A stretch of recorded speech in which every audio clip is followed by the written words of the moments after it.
네, 여러분 안녕하세요. 연미정입니다. 자, 이번 강의는요, 드디어 여러분 마지막 개념 강의의 종강입니다. 자, 여러분들 오늘 배울 내용은요, 우리가 앞에서 배웠던 내용들을요, 지역사별로 좀 알아볼 거예요. 그래서 이렇게 이제 어느 지역을 주고 여기에서 일어났던 사건이 뭐냐, 이렇게 묻는 문제들이 한능검에서 많이 출제가 되기 때문에 이 파트를 다시 한번 정리해서 좀 보여드리도록 할 거고요. 자, 그 다음에 유네스코 세계문화유산 그리고 세시풍속과 관련된 문제가 한 문제씩 꼭 출제가 됩니다. 이런 부분들 좀 한번 쭉 가볍게 정리해 드리도록 할 테니까요. 여러분들도 너무 어렵지 않게요. 그냥 가볍게 잘 쫓아오시면 되겠습니다. 자, 그러면 내용 들어가 보도록 할게요.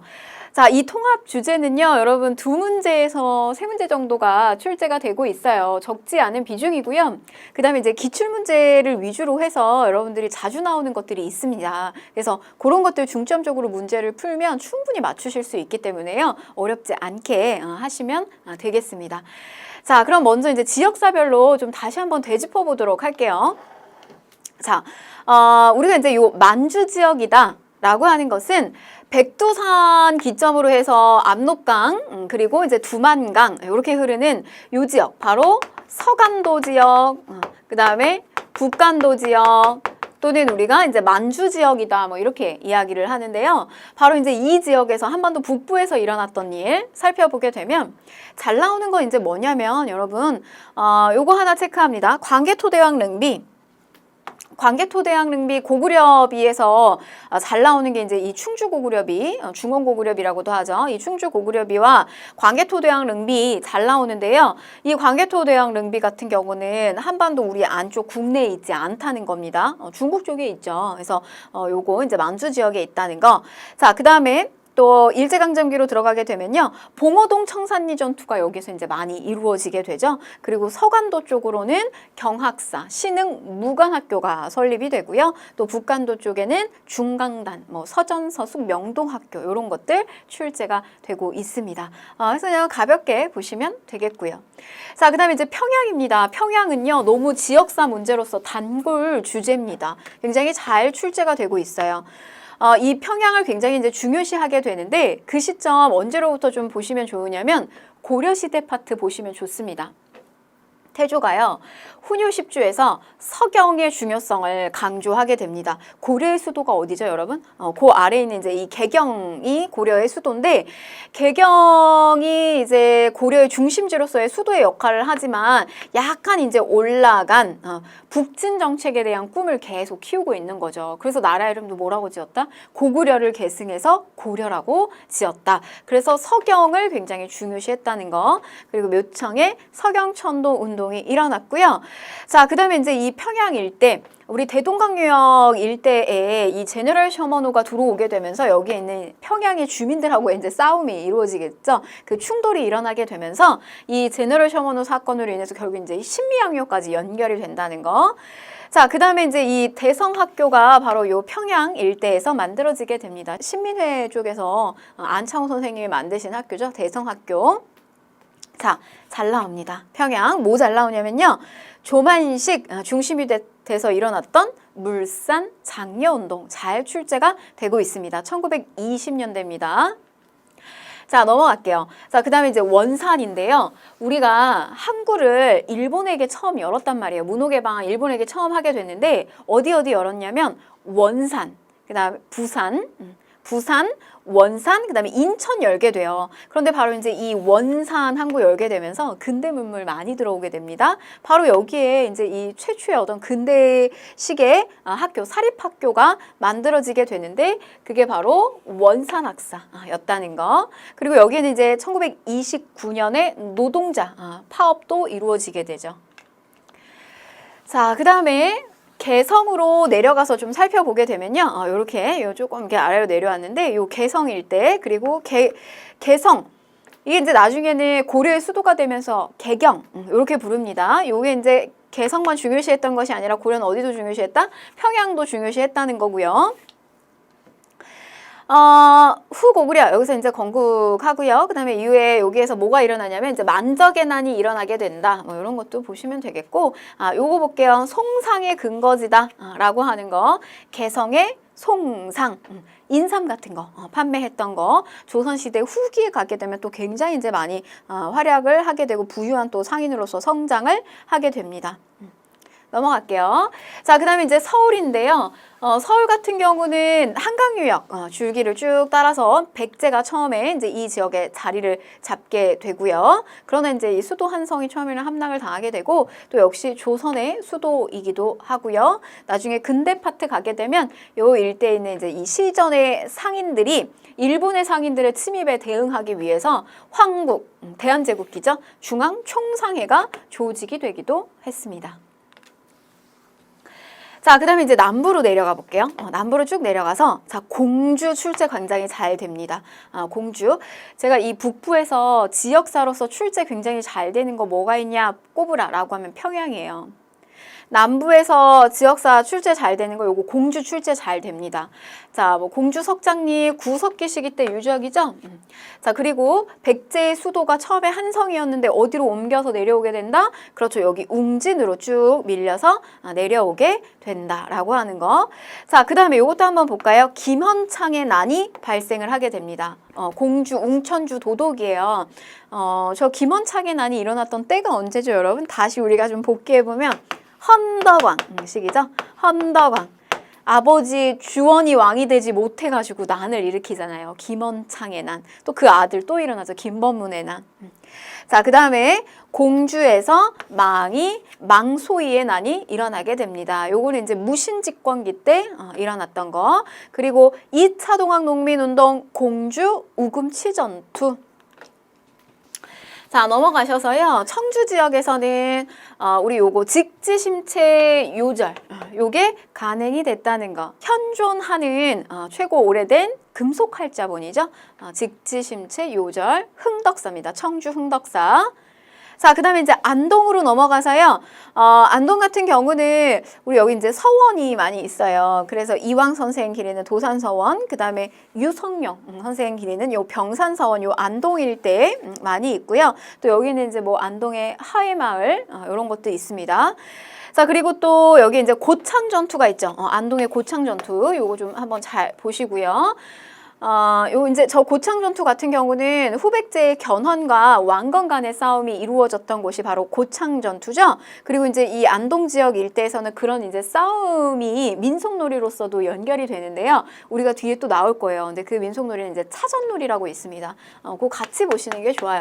차전놀이.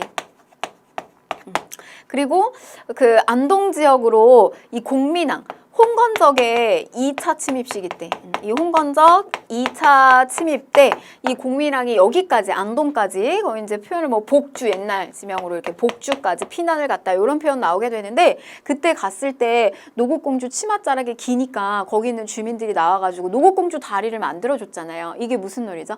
그 민속놀이 노다리 밟기 이런 것도 있었다는 거 같이 연결지어 드립니다. 자, 그다음에 이제 봉정사 극락전 있는데요. 그 목조 건축물이죠. 최고 오래된 안동의 봉정사 극락전. 자, 대구 지역으로 넘어가서 볼게요. 자, 이 대구 지역 쭉 내려가서 살펴보게 되면 고려 시기 때 가게 되면 그 몽골의 2차 침입으로 요게 이제 초조대장경 거란 침입기에 만들잖아요. 이 초조대장경 만드는데 그게 이제 원래 대구에 있었습니다. 자, 그리고 국채보상운동 어디에서? 대구에서 시작이 됐다라고 하는 거. 평양에서요. 조만식 물산장려 운동이 있었다면요. 대구에서 국채보상운동 서상돈이 있었습니다. 자, 다음으로 진주 지역으로 쭉 내려가서 살펴볼게요. 진주 지역에 김시민의 진주대첩 임진왜란 시기 때 이제 일어난 거고요. 그 다음에 또 진주 밀란이라고도 하죠. 진주 밀란, 임술 농민봉기. 요건 이제 세도 정치 시기 때 철종 시기 때 이루어지게 됩니다. 그래서 저희 임술 농민봉기를 이제 뭐 잠재우기 위해서 뭐 삼정이정청이라든지 뭐 이런 기구들이 또 나오기도 했고요. 자, 그 다음에 진주 지역에서 또 뭐가 나오게 되냐면 조선 형평사. 이거는 어떤 이들의 운동이었죠? 그렇죠. 차별받는 신분제도 철폐됐지만 이 백정들의 차별이 여전했다라고 하는 겁니다. 그래서 일제강점기 1920년대 조선 형평사 운동이 조직됐다라고 하는 거. 자, 그 다음에 강진으로 내려가 볼게요. 쭉 강진. 여기에는 이 청자를 만드는 가마터가 많았다는 거예요. 그래서 여기 이제 주요한 삼강청자 생산지였고, 또 요새의 백년결사 운동이 여기에서 이루어진 거, 그리고 정약용의 유배지로도 굉장히 유명합니다. 자, 그러면 이제 이번에는 섬을 한번 볼게요. 섬. 강화도인데요. 이 강화도 시기 때 우리가 이제 이 전근대 사회에서 외침을 받게 되면 저 강화도로 많이 이렇게 이제 피신을 하는, 그래서 이제 몽골 침입기 때는 임시 수도의 역할을 하기도 했고, 삼별초가 이제 강화도에서 항쟁이 전개가 되기도 합니다. 그리고 이때 이제 팔만대장경 이런 거 이제 조판이 되고요. 또 뭐 조선왕조실록 보관하는 사고도 있고요. 그다음에 이제 강화학파가 형성됐다. 요거는 뭐냐면 정제도를 중심으로 하는 양명학. 그래서 이제 살던 곳이 강화도여가지고 저 강화 일대에서 강화학파가 또 형성되기도 했습니다. 자, 그리고요, 우리 이제 문호 개방을 처음으로 이제 하게 되는 그 어떤 그 조약을 맺게 되는 그 지역이기도 하죠. 일본으로부터 문호 개방을 하게 되는. 근데 이제 여기를 막기 위해서 굉장히 노력을 많이 했잖아요. 근데 그런 어떤 일련의 과정 속에서 터졌던 것이 병인양요, 심의양요, 그리고 운효 사건까지 이루어지게 되면서 결국 근대의 어떤 문호 개방이 이루어지는 곳이기도 합니다. 강화도 조약이 체결됐다라는 거. 자, 그 다음에 이제 울릉도와 독도입니다. 자, 울릉도에 대한 인식, 독도에 대한 인식, 이게 언제부터 있었냐? 자, 지증왕 때부터 시작이 된다. 그래서 이사부가 우산국을 정벌하게 되면서요, 거기에서 이제 부속 섬이었던 저 독도까지 우리의 어떤 관할 영역이었다라고 하는 거. 이것이 이제 세종실록 뭐 지리지에도 보여지고요. 그리고 우리가 이제 근대 파트에 오게 되면 대한제국기 때 칙령 제 41호를 통해서 공론화시키죠. 이거 우리 관할구역이다라고 하는 걸 공론화시킵니다. 섬으로 두지 않고요, 군으로 승격시키게 되면서 이제 지방관도 파견하고 이런 식으로 관할하게 됐다는 거. 그러나 일본이 언제요? 러일 전쟁기입니다. 러일 전쟁기 중에 이거 주인 없다 라고 하면서 불법으로 독도를 자국 영토에 편입을 하게 됩니다. 자, 그 다음에 이제 제주도입니다. 제주도 쭉 밑으로 내려가서요, 삼별초의 마지막 근거지가 되죠. 강화에서 진도, 그리고 진도에서 제주도, 이렇게 넘어가게 된다는 거. 지도 한번 그려볼까요? 그래서 강화에서 진도, 진도에서 제주도, 이렇게 넘어가게 된다는 거. 또 김만덕이라고 하는 분, 정조 시기 때도 이렇게 이제 활동하셨던 분인데 여성입니다. 빈민구제 활동 전개하기도 했고요. 또 여기에서는 그 남한만의 단독 선거를 반대하는 제주 4.3 사건이 여기에서 발생하기도 했다는 거. 자, 그 다음에 이제 기타 섬을 좀 살펴보시면요. 자, 저령도가 있어요. 이제 부산 일대 해당되는 저령도 보시면요. 부산 일대에 있는 요 저령도, 러시아가 여기 이제 석탄기지 만들기 위해서 이 조차 요구를 한 곳인데요. 그런데 이제 결국 독립협회 쪽에서 저지를 하게 됩니다. 자, 그 다음에 이제 이쪽에 진도가 있고요. 그 다음에 여기 이제 완도가 있는데, 요 완도에서 이제 청해진을 설치했다는 거, 장보고에 청해진이 있었다는 거. 자, 그 다음에 이제 거제도가 있고요. 그리고 또 이쪽으로 이렇게 쭉 나오게 되면은, 이쪽에 이제 거문도가 있습니다. 거문도, 여기 이제 거제도가 있다는 거. 자, 거문도 먼저 보시게 되면요, 영국이 러시아 남하고실로 불법적으로 이 거문도를 점령을 하게 되죠. 여기 이제 그 1884년에 갑신정변 끝나고 난 다음에 어떤 직후에 85년의 상황이라는 거. 자, 그 다음에 뭐 완도 넘어가고요. 그 다음에 거제도 같은 경우, 이 거제도는 이 흥남 철수에서 당시 여기에 이제 흥남에 묶였던 사람들을 거제까지 또 많이 이렇게 운반을 안전하게 또 운반을 했던 곳이기도 하면서도, 또 여기에 이제 포로 수용소가 설치된 곳이기도 합니다. 거제죠.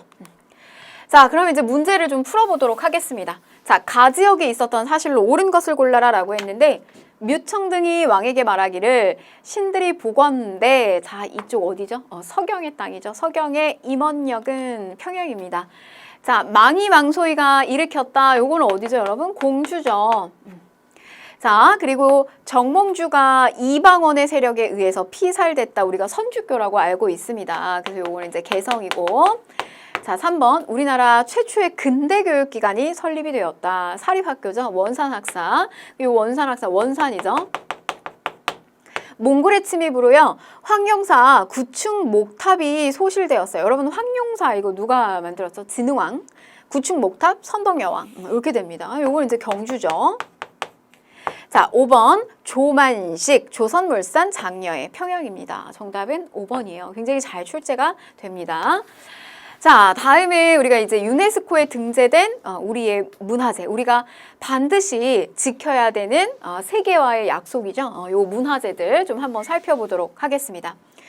자, 세계문화유산인데요. 우선 저 팔만대장경하고 관련된 어떤 그 장경 판전, 저건 이제 팔만대장경을 보관하고 있는 곳입니다. 그래서 이 목판을 보관하기 위해서 만든 건축물, 요것도 유네스코에 올라와 있고요. 그 다음에 이제 이 팔만대장경 목판 역시도 유네스코에 등재가, 기록문화유산으로 등재가 되어 있죠. 그러니까 저것을 그 팔만대장경판을 판각하고 이렇게 조성한 것 자체도 대단하지만 저게 하나도 썩지 않고 이렇게 습기에 이렇게 뒤틀릴 수도 있고 하잖아요. 썩을 수도 있고요. 그런데 저게 하나도 벌레 먹지 않고 그대로 유지시켰다는 거예요. 그래서 저걸 보관하고 있는 저 장경 판전 역시 굉장히 어떤 과학적인 건축 기술이 반영된 것이다 라고 해서요. 세계 유네스코 문화유산에 등재가 되어 있습니다. 자, 그 다음에 종묘죠, 종묘. 이 종묘는 우리 이 경복궁을 중심으로 해서 좀 살펴보게 되면요. 뭐 이제 이 경복궁 앞에 이렇게 광화문이 있다라고 하면 여러분들이 이렇게 앞쪽을 쭉 보고 계신 거예요. 그러면은 이 등을 지고 경복궁을 등지고 앞쪽 쭉 보고요. 좌묘, 우직입니다. 그래서 이쪽에요. 좌쪽에 종묘가 있고요. 자, 이쪽에 사직단이 있어요. 그래서 바로 이제 이 종묘 같은 경우 이제 조상의 왕과 왕비, 신주, 왕실의 정통성 이런 것들 보여주기 위해서 만들어 놓은 거죠. 그래서 제사 지내기 위한 사당 있었다는 거. 또 그 우리 이 문화유산에는요. 유형 문화유산이 있고요. 또 눈에 보이지 않지만 우리가 또 지켜야 되는 음악이라든지 뭐 춤이라든지 무용이라든지 뭐 어떤 그 행위라든지 이런 것들이 있는데 그 중에 이제 하나가 이 종묘 제례악 같은 경우도 또 무형 문화유산으로 보존이 되고 있습니다. 넘길게요. 자, 그 다음에 이제 석굴암, 불국사 뭐 너무나 유명합니다. 신라 경덕왕 때 김대성 설화가 보여지죠. 삼국유사에 보면 있습니다. 그래서 당시에 그 현세 부모를 위해서 불국사 조성하고요. 전생의 부모를 위해서 또 석굴암을 조성했다. 뭐 이런 이야기가 남겨져 있습니다. 유네스코 문화유산이고요. 자, 그 다음에 이제 창덕궁이 있어요. 여러분 경복궁은 유네스코 문화유산이 아닙니다. 안타깝게도요. 굉장히 이제 소실이 많이 되고 복원되는 과정 속에서 조선 시기를 좀 상징할 수 있는 어떤 건축 기법이나 재료가 많이 없다 그래요. 그래서 유네스코에 등재되어 있지 않고요. 창덕궁은 등재가 되어 있습니다. 자, 이 창덕궁을 언제 만들어졌느냐? 태종 이방원 시기 때 만들어졌다. 자, 이렇게 기억을 하시면 좋아요. 경복궁에서 왕자의 난 일으켰잖아요. 자기 형제들 막 죽이고 태종 이방원이 경복궁에 계속 있기가 좀 깨름직하죠. 이 태종은요 이궁으로다가 별도로 경복궁 별도로 이렇게 이제 창덕궁을 조성을 했다. 이렇게 좀 기억을 하셨으면 좋겠고요. 굉장히 아름다워요. 우리 그 경복궁 같은 경우는 우리가 이거 만약에 이제 그 사극의 장면을 좀 떠올린다라고 했을 때 경복궁 같은 경우는 이런 장면이에요. 뭐 전화 아니되옵니다. 붕당이 뭐 서인이 어떻고 노론이 어떻고 막 이런 식의 어떤 그 정치적인 논쟁이 막 불거지는 거. 경복궁의 모습이에요. 창덕궁은요. 이렇게 뭐 어떤 그 왕실 사이의 어떤 로맨스와 러브 스토리 막 이런 것들 굉장히 아름다운 정원들이 많이 있습니다. 또 여기에 규장각도 있고요. 자, 그 다음에 수원화성입니다. 수원화성. 정조시기죠. 정조시기 때 건설을 했던 요 수원화성. 역시 뭐 수원화성도 사실은 당대의 것이 많이 남아있지 않는데요. 재료나 뭐 기법이나 이런 것들이. 그러나 이제 뭐 때문에 이게 등재가 됐느냐? 제가 이거 한번 이야기 드렸어요. 화성성역 의계가 요게 남겨져 있는데 이게 너무나 상세하게 축조 과정을 다 서술되어 있다는 거. 그래서 저걸 가지고요. 저 수원화성을 그대로 복원시킬 수 있었다. 그래서 그 가치를 인정받아서 역시나 수원화성도 세계문화유산에 등재가 되어 있습니다. 자, 그 다음에 이제 고인돌, 우리나라 특히 많아요. 우리나라 저 고인돌, 그러니까 지배층, 당시 이제 이 군장의 어떤 지배층의 무덤 정도로 보고 있는데요. 이런 어떤 고인돌이 굉장히 이렇게 집중, 분포가 되어 있습니다. 그래서 역시 뭐 고창, 화순, 그 다음에 강화도에도 있죠. 자, 그 다음에 경주 역사지구예요. 2000년에 등재가 됐는데 여러분 경주 지역은요. 거기 함부로 밟으면 안 된다 막 이래요. 왜냐면 내 발 밑에 다 경주에 그 보물들이 유적이 깔려 있다 막 이렇게 얘기하거든요. 밟는 곳마다 유적이다. 자, 그래서 이 신라의 유적지구를 이렇게 5개 유적지구로 나눴는데요. 남산지구. 불교 문화가 완전히 그 산을 다 이렇게 뒤덮고 있어요. 말하자면. 그래서 이 저 남산 일대를 오르면 이렇게 바위에다가 이렇게 불상이 조각된 장면들이 이렇게 언덕 하나 이렇게 오를 때마다 보여집니다. 이제 남산지구가 있고요.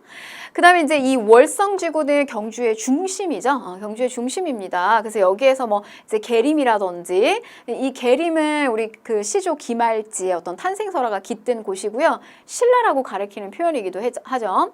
그다음에 이제 안압지, 궁궐, 그리고 뭐 이제 첨성대 요런 것들이 이제 저 월성지구에 많이 보여지고요. 안압지는 여러분 뭐 굉장히 그 아름다운 곳입니다. 그래서 이제 뭐 그 월지라고 하는 것은요. 보면 이렇게 그 달이 비추게 되는데 그 달이 이렇게 연못가에 이렇게 같이 비추는 그 건축물이 너무나 아름다워요. 그래서 요런 어떤 동궁과 월지 같은 경우 꼭 나중에 가보시고 그 다음에 대릉원, 요거는 이제 고분들이 많이 있는 곳입니다. 그래서 저 고분에서도 연인들이 이렇게 많이 가가지고 사진을 굉장히 많이 찍더라고요. 그래서 가을이면 가을, 그다음에 뭐 봄이면 봄, 이렇게 배경 삼아서 많이 찍는데요. 고분이라는 거. 근데 규모가 엄청나게 커요. 그래서 마치 이렇게 동산처럼 뒤를 이렇게 배경 삼아서 찍으시는 분들이 이제 많더라고요. 대릉원지구. 자, 그 다음에 이제 황룡사지구, 여기 황룡사가 있고요. 그 다음에 이제 산성지구는, 요거는 이제 이 방어성이죠. 산성지구 5지구로 구성이 되어 있다는 거. 자, 그 다음에 이제 제주도, 화산섬, 용암동굴, 요런 것도 최초의 자연유산 지구입니다. 제주도.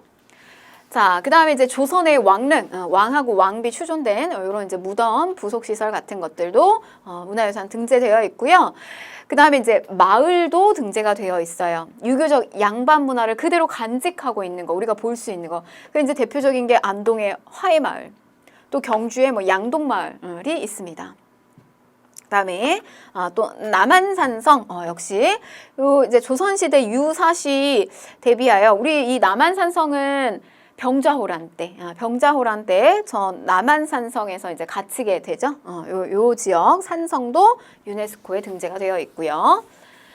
자, 그다음에 우리가 이제 경주가 처음에 앞장서서 2000년에 등재가 됐는데 이에 질세라 사실은 이제 백제지구도 유적지구도 2015년에 등재가 됩니다.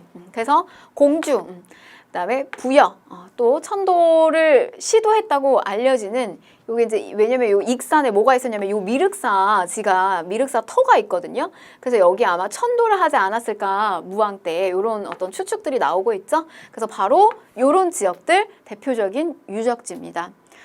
자, 그 다음에요. 이제 2018년에는 각각 어떤 그 절들이 또 많이 이렇게 등재가 됐는데요.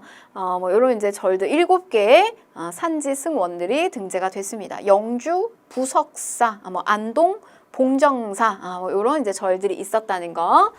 자, 그 다음에 2019년 최근에 등재가 됐기 때문에요.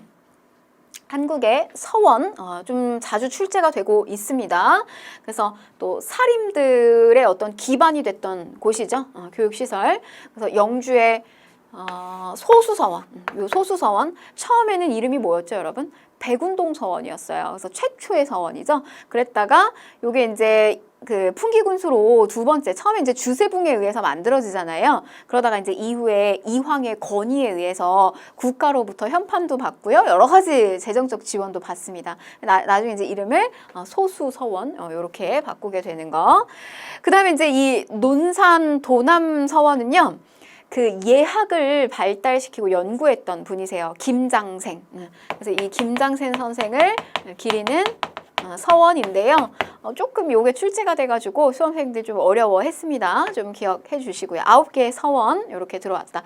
그리고 이제 뭐 도산, 병산은 너무 잘 출제되니까 안동이죠. 둘 다 안동 지역이고요. 도산 같은 경우 이황 선생님, 그리고 병산 같은 경우는 이제 유성룡 선생님 기리는 곳. 자, 조선왕조실록 빼놓을 수 없습니다. 조선 태조부터 철중까지의 내용들, 처음 초고본이죠. 사초하고 관청의 기록들 시전기 바탕으로 편년체 역사서입니다. 맨 마지막에 그 고종하고 순종은 일제강점기 쪽에 어떤 좀 입장 탕압 들어갔기 때문에 그 시기는 조금 주관적이다라고 해서 빠져 있습니다. 그래서 태조부터 철중까지가 이렇게 올라가 있고요. 자, 그 다음에 이제 훈민정음 어떻게 만들어졌느냐 쭉 풀어놓은 거예요. 해례본, 요거 해설서입니다. 그래서 한글이 만들어지게 됐던 어떤 여러 가지 원리라든지 그런 내용들을 담고 있는 거. 자, 그 다음에 이제 승정원 일기 같은 경우는요. 승정원 뭐 하는 곳이죠, 여러분? 그 왕명 출납하는 곳이죠. 비서, 국왕의 비서죠. 그래서 요런 이제 승정원 일기, 국왕의 업무 내용을, 당대 업무 내용 잘 알 수 있잖아요. 그래서 요것도 기록 문화 유산입니다. 자, 그 다음에 직지심체 유절입니다. 현존하는 가장 오래된 금속활자본이라는 거고요. 그러나 우리나라에 없어요. 요거는 이제 프랑스 국립도서관에서 보관하고 있다는 거.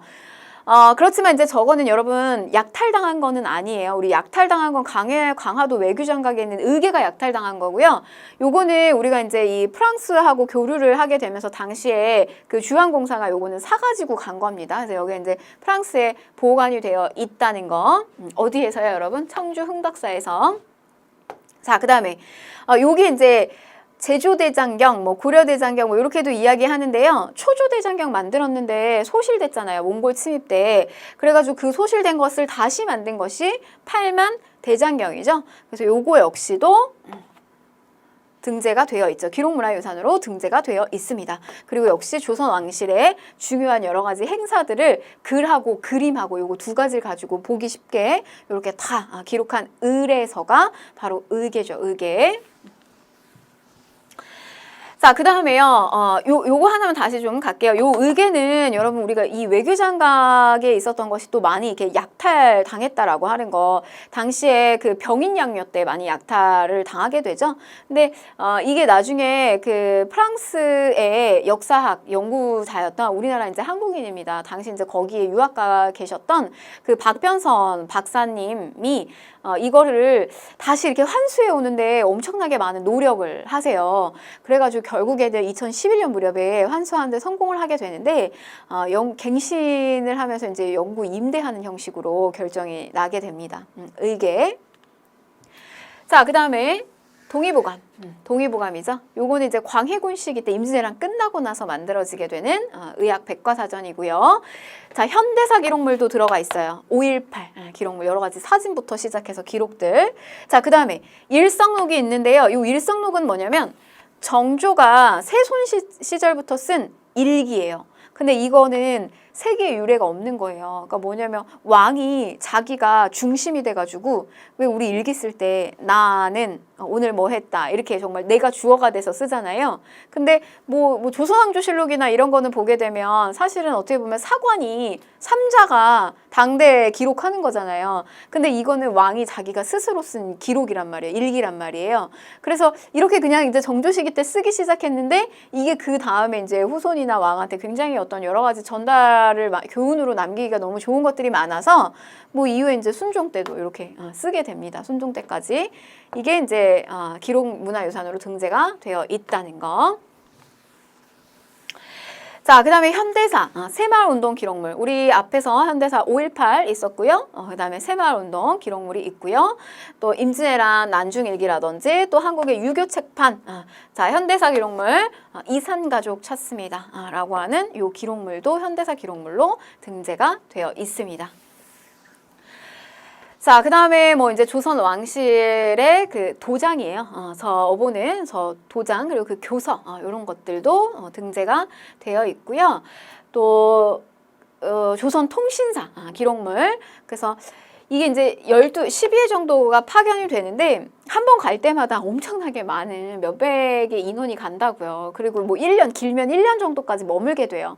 그래서 문화적 교류를 굉장히 많이 하다 보니까 그런 것들이 이제 남겨진 기록들이 우리에게 굉장히 이제 소중해야 하기 때문에 요것도 기록유산으로 등재가 되어 있다는 거. 자, 그 다음에 국채보상 운동 기록물입니다. 국채보상 운동 기록물. 자, 문제 한번 풀어볼게요. 자, 다음 책에 대한 설명으로 옳은 것을 골라라. 직지심체 요절이네요. 자, 내용 보시면 자, 정답 몇 번일까요, 여러분? 주자소. 주자소를 설치하였다. 여러분, 이 주자소가 설치가 되는 거 활자 만드는 거잖아요. 이게 활자 만들어서 인쇄하는 거, 금속 활자로. 이거 태종시기 때 나오잖아요. 요거는 이제 관련성이 없고요. 자, 그 다음에 조선 시기로 들어가니까 자, 그 다음에 2번 신미양요 때 약탈 아닙니다. 이거를 여러분 자꾸 이제 장난을 치는 게 신미양요 또는 병인양요 때 약탈됐다. 근데 이거 약탈된 게 아니라고요. 자, 그 다음에 3번 불국사 3층 석탑 안에서 발견되었다. 요거는 이제 무구정광 대다란이경이고요. 자, 4번 청주 흥덕사 금속활자로 간행이 되었다. 세계 기록유산으로 해인사에 보관되어 있는 것은 팔만대장경이죠. 자, 가에 대한 설명으로 옳은 것을 보기에서 골라라 라고 했는데 해인사에 보관되어 있는 가의 우수성을 알리기 위해서 축전을 개최합니다. 자, 경남 합천 해인사에 있는 거 팔만대장경이죠. 자, 주자수에서 제작을 담당하였다. 요거 아니고요. 다 고려 우리가 문화유산이고요. 니은 거란격태 염원을 담아서 만들었다. 요거는 초조대장경이죠. 자, 최씨 무신정권의 후원으로 제작되었다. 그래서 이제 최후 시기 때 맞는 내용이고 유네스코 세계 기록유산으로 등재가 되어 있습니다. 정답은 디귿하고 리을이 되겠습니다. 자, 다음 기출주제 마지막 70주제입니다. 세시풍속과 민속놀이인데요. 자, 내용 보실게요. 가볍게 보세요. 여러분 이 세시풍속과 민속놀이는요. 기출문제 위주로 좀 보시고요. 그리고 여러분 이 파트는 우리의 어떤 그 1년의 한 해를 보내면서 그 시간마다 가족들과 함께 보내는 명절들이 막 끼어 있어요. 그리고 이때 실시되는 아직까지 남아있는 어떤 우리의 놀이 같은 것들 그런 것들 이제 떠올리시면서 가볍게 공부하시면 되겠습니다. 자, 설날에 뭐 하나요, 여러분? 나이 1살 먹는다. 그래서 우리 떡국도 먹잖아요. 떡국 먹고 새 옷으로 갈아입고 부모님께 인사도 드리고 조상에게 차례나 성묘를 지내기도 하고요. 이런 거 그냥 자연스럽게 떠올리시면 됩니다. 설날이죠, 설날. 윷놀이, 널뛰기 이런 것들. 지금은 뭐 우리가 이렇게 집에서 이걸 하진 않잖아요. 그런데 이제 어떤 문화적 행사나 이런 데 때 여전히 이걸 조금 계승하기 위해서 이런 윷놀이나 널뛰기 같은 것들 합니다. 윷놀이 같은 경우는 우리 가족들 모여서 설날에 또 집에서 하기도 하죠. 자, 그 다음에 정월 대보름이에요. 1월 15일. 처음 1년 중에서 보름달이 쫙 하고 뜨는 날. 요게 부모님 생신이에요. 개인적으로는 제 부모님 생신이어가지고 어머님 생신이어가지고 이날은 항상 제가 어렸을 때부터 늘 이렇게 집안에서 이렇게 기름 냄새가 났던 것 같아요. 이날이 되면. 그래서 이렇게 뭘 하나 엄마가 이렇게 뭘 하나 이렇게 살펴보면 이렇게 나무를 묻히고 계신 거예요. 그리고 이제 오곡밥을 만들고 있고. 그래서 이날은 물론 이제 그 자녀인 제가 했어야 되는데 어리다 보니까 부모님이 이날은 뭔가 이렇게 생일 겸 그다음에 우리 이제 잔치 겸 이런 걸 굉장히 많이 했던 것 같아요. 그래서 이때 뭐 하냐면 이렇게 나물 같은 거 묻혀서 많이 먹어요. 그리고 이제 뭐 부스럼 예방한다라고 해서 그 딱딱한 거를 씹죠. 그래서 호두라든지 잣이라든지 이런 것도 이제 많이 먹는 거고 또 쥐불놀이 같은 거, 달집 태우기. 그다음에 이제 이 차전놀이가 정월 대보름에 합니다. 요거 어디에서 이루어지는 거냐면 안동에서 이루어지는 거예요. 또 나옵니다. 자, 그다음에 입춘대길. 이거 이제 지방 쪽에 이렇게 쭉 가보게 되면요. 이렇게 문 앞에다가 이렇게 붙여놔요. 그래서 뭐냐면 이제 봄을 맞이하는 건데, 봄 맞이하면서 이때 이제 뭐 좋은 일이 많이 들어와라. 이제 이런 의미로 이런 것들 이제 대문 앞에 붙입니다. 입춘. 봄이 오는 거는 봄이 세워지는 거, 봄이 오는 거고요. 그 다음에 이제 강남 갔던 제비가 오는 날, 음력 3월 3일이에요. 삼진날, 음력 3월 3일. 날씨가 이제 따뜻해지는 겁니다. 뭐 경치 보시고요. 자, 넘어갈게요. 한식은 뭐 하는 거냐면 저 한자가 차갑다 할 때 한이에요. 찰한. 그래서 이 시기는 불 피우지 않아요. 그래서 찬 음식을 먹는 날입니다. 한식. 자, 그리고 단오입니다. 단오. 음력 저 5 이렇게 기억하시면 되겠어요. 음력으로 5월 5일인데요. 단오날 뭐 하냐? 잘 나와요. 이 단오가. 여러분, 이 단오날 보면 그림이 하나 있어요. 그 단오풍정이라고 하는 신윤복의 그림이 있는데 거기에 보면 이 여자들이 그 창포에다 물 머리 감고요. 한쪽에서 이렇게 널뛰기도 하고요. 이런 모습 그려져요. 그래서 그 단오풍정 모습 좀 기억하시면 좋을 것 같아요. 그리고 이제 이 날은 우리가 이제 수린날 이런 표현도 쓰거든요. 단오, 수린날 이런 표현도 쓰는데 수레바퀴 모양의 그 떡을 만들어서 해 먹었다라고 해서 이제 수린날이라고 합니다. 그리고 뭐 앵두 화채도 만들어 먹고요. 뭐 이런 것들, 뭐 씨름 남자들은 씨름도 하고요. 여자들은 그네 뛰는 거 이런 것도 하고요. 돌 던지는 거 석전 뭐 이런 것도 합니다. 자, 그다음에 이제 또 하나 보시면요.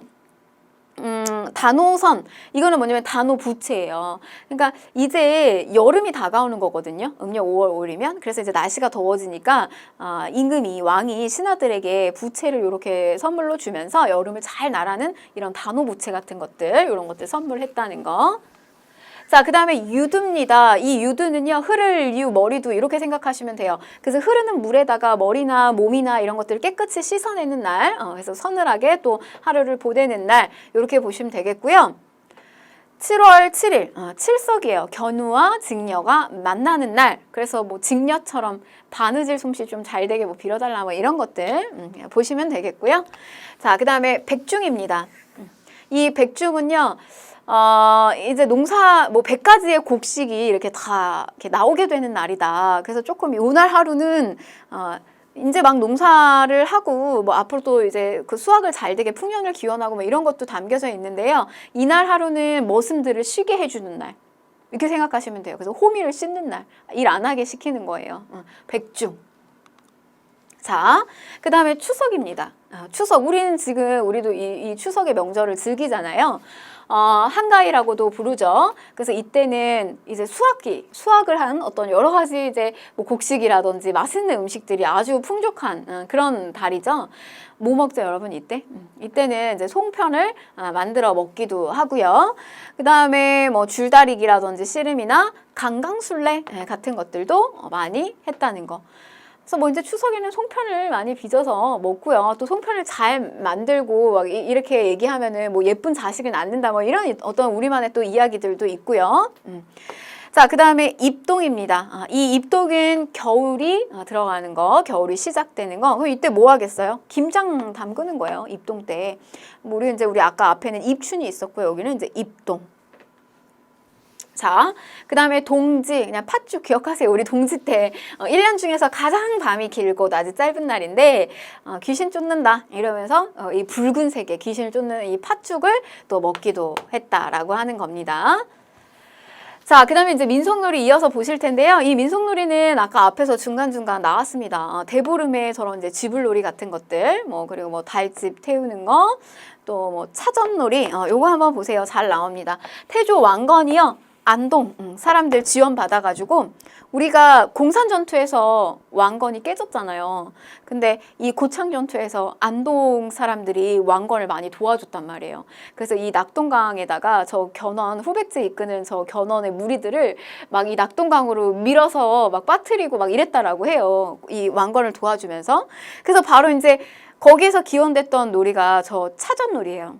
양쪽에 서로 상대편이 두 편이 나뉘어서 동체라고 하는 큰 이렇게 이제 참나무를 가지고 이렇게 큰 끈을 만들어냅니다. 그래서 그 끈을 가지고 이제 서로 잡아당기면서요. 말하자면 이제 겨루기를 하는 거예요. 자, 그 다음에 이제 그네뛰기. 단오 풍정 제가 기억하라고 했죠. 그래서 그 단오 풍정 그림에서 부녀자들이 그네 뛰면서 노는 거, 이런 것들, 그리고 머리 감는 거, 또 석전, 돌팔매질 하면서 겨루는 놀이들, 이런 것들이 있었다는 거. 자, 그 다음에 이제 강강술래가 있는데요. 이 강강술래의 기원은 요런 한 가지의 이야기가 있어요. 어떤 이야기가 있냐면, 임진왜란 때 이순신이요. 우리 이순신이 결국에 모함을 받아가지고 백의종군 하게 되잖아요. 근데 이 백의종군 했을 때 원균이 그 칠천량 전투를 통해서 이제 박살이 난단 말이에요. 근데 그리고 나서 이순신이 다시 들어오게 되는데 그때 받았던 배가 뭐 거의 이제 뭐 13척 뭐 이렇게밖에 남지 않아서, 그리고 뭐 남성들도 다 많이 여기저기 흩어지고 막 이러다 보니까 일본에 비해서 우리의 너무 군대 수가 적은 거예요. 그래서 이제 사람을 많게 보이게 하기 위해서 당시에 저렇게 이제 부녀자들이 손을 잡고서네 쭉 이렇게 돌아가면서 사람이 많게 보이게 하는 저런 강강술래를 했다라고 하는 게 이제 여기서 기원이 됐다라고 하는 이야기가 있습니다. 강강술래. 자, 그리고 뭐 승경도놀이. 승경도는 뭐냐면요, 이게 그 경자는 관직을 이야기하는 거예요. 경은. 저 승은 오를 승자예요. 그래서 관직에 오르는 놀이예요. 근데 주로 양반의 자제들이 많이 했습니다. 뭐냐면은 어렸을 때부터 우리가 보면 품계가 9개가 쭉 있잖아요. 1품부터 9품까지 9개가 쭉 있단 말이에요. 근데 이걸 어렸을 때부터 훈련시키는 거예요. 네가 앞으로 합격해서 들어갈 관직의 자리다. 이러면서 이제 빠르게 이제 오르는 거, 관직에 오르는 거, 그런 것들 이제 놀입니다. 재밌는 놀이고요. 자, 그 다음에 이제 노다리 밟기 있었다. 자, 어디에서? 자, 역시 요거 안동에서 대보름날에 했던 놀이입니다. 요게 이제 일화가 노국공주가 갈 때 그 개울 물 적시지 말라고 하면서 이제 마을에 이제 이렇게 주민들 소녀들이 나와가지고 공주 건너가게끔 노국공주 다리를 만들어줬다는 겁니다. 안동이고요. 자, 그러면 문제 풀어보도록 하겠습니다. 자, 가에 들어갈 세시풍속에 대한 설명으로 옳지 않은 것을 골라라 라고 했는데요. 자, 1년 중 양기가 가장 왕성한 날이고요. 이날을 속칭하여 수린날, 술이란 말로는 이렇게 이제 뭐 맵쌀가루 넣고 수레바퀴 모양으로 떡을 만든다. 우리 여러분 떡집 가면 이렇게 수레바퀴 모양의 떡들이 많이 있어요. 근데 이게 이날 먹는 겁니다. 언제 먹는 거냐면 간호에 먹는다는 거. 자, 그 다음에 그럼 문제를 볼게요. 앵두로 화채, 앵두 넣어서 화채 먹는 거 이런 것도 있고요. 단오풍정 제가 기억하라고 했습니다. 그래서 창포에 머리만 이렇게 감는 그 여성들의 모습 보여지고, 한쪽에서는 뭐 그네 뭐 이런 것도 이제 보여지죠. 남성들은 씨름하고 있고요. 자, 그 다음에 이제 이 임금이 신하들에게 부채를 나누어주는 단오부채, 이런 것들, 여름을 맞이하니까 이런 단오부채가 필요했다라고 하는 거 5번이 맞는 내용이고요. 자, 들판에 쥐불놀이 하는 것은요, 요거는 그 정월 대보름. 그래서 뭐 우리가 딱딱한 거, 보름, 부스럼 나지 않게 딱딱한 음식들 먹는 거, 그 다음에 나물 묻혀서 먹는 거, 그때 이제 민속놀이 뭐 이런 쥐불놀이 같은 것도 있었다라고 하는 겁니다. 그래서 정답은 3번이고요. 자, 요렇게까지 해서 우리가 살펴봤고요. 통합 주제에서 잘 출제되는 거 좀 볼게요. 우선 지역사로는 진주가 출제가 좀 많이 되는데, 요거 이제 2회에 출제가 됐습니다. 진주 지역에서 진주 임술농민 봉기 뭐 이런 것들이 일어났고요. 그 다음에 임진왜란 때 진주대첩 뭐 이런 것들이 있었고요. 자, 역시 2위는 평양입니다. 평양이 굉장히 출제가 잘 됩니다. 요거는요, 아마 이제 지역사로 분리를 해서 이렇게 3회 출제됐다, 아마 이렇게 체크를 하셨을 텐데, 이게 실제로는 뭐 정치사나 이런 데 곳곳에서 많이 잘 출제가 되고 있으니까요. 눈여겨서 좀 잘 보시고요. 자, 마지막 1위는요. 자, 독도입니다. 자, 역시나 우리가 이 한능검 공부해야 되는 이유, 우리의 영토와 역사를 잘 지키자 라고 하는 어떤 그런 문제의식, 그런 것들을 사실은 고양시키기 위해서 이 한능검이라고 하는 시험도 적극적으로 사실 국가 차원에서 시행을 하고 있잖아요. 그래서 독도 문제 굉장히 많이 또 출제가 됐다는 거. 좀 그 대한제국기의 근대 파트, 이런 시점으로 공부를 좀 잘 하시면 되겠습니다.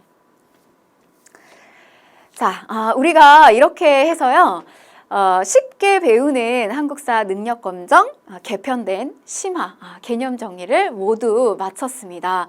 자, 굉장히 사실 여러분 우리가 이게 총 그 OT까지 포함을 해서요 34강이라고 하는 그 강의인데 이게 많으면 많을 수도 있고요.